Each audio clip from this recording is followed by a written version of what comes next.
সাতক্ষীরায় আবাদের হাট চত্বরে ৩১ দফা বাস্তবায়ন উপলক্ষে উপজেলা বিএনপি ও অঙ্গ সংগঠনের পক্ষ থেকে লিফলেট বিতরণ ও পথসভা অনুষ্ঠিত। সাতক্ষীরা প্রতিনিধি ইকবাল হোসেন। সাতক্ষীরায় ৮ আগস্ট শুক্রবার বিকাল ৩টায় আমাদের হাট চত্বরে ১০ নং আগরদাড়ি ইউনিয়ন পরিষদের সাবেক চেয়ারম্যান লুৎফর রহমানের সভাপতিত্বে বিএনপির ভারপ্রাপ্ত চেয়ারম্যান তারেক রহমানের ৩১ দফা বাস্তবায়ন উপলক্ষে লিফলেট বিতরণ ও আলোচনা সভা অনুষ্ঠিত হয়। অনুষ্ঠানে প্রধান অতিথি হিসেবে উপস্থিত ছিলেন আলহাজ তাসকিন আহমেদ চিশতি, সাতক্ষীরা পৌরসভা মেয়র ও যুগ্ম আহ্বায়ক সাতক্ষীরা জেলা বিএনপি।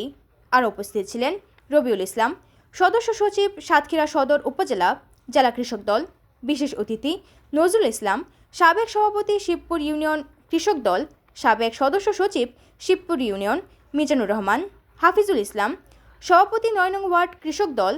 এছাড়া উপস্থিত ছিলেন বিএনপি সহ অঙ্গ ও সহযোগী সংগঠনের নেতৃবৃন্দ।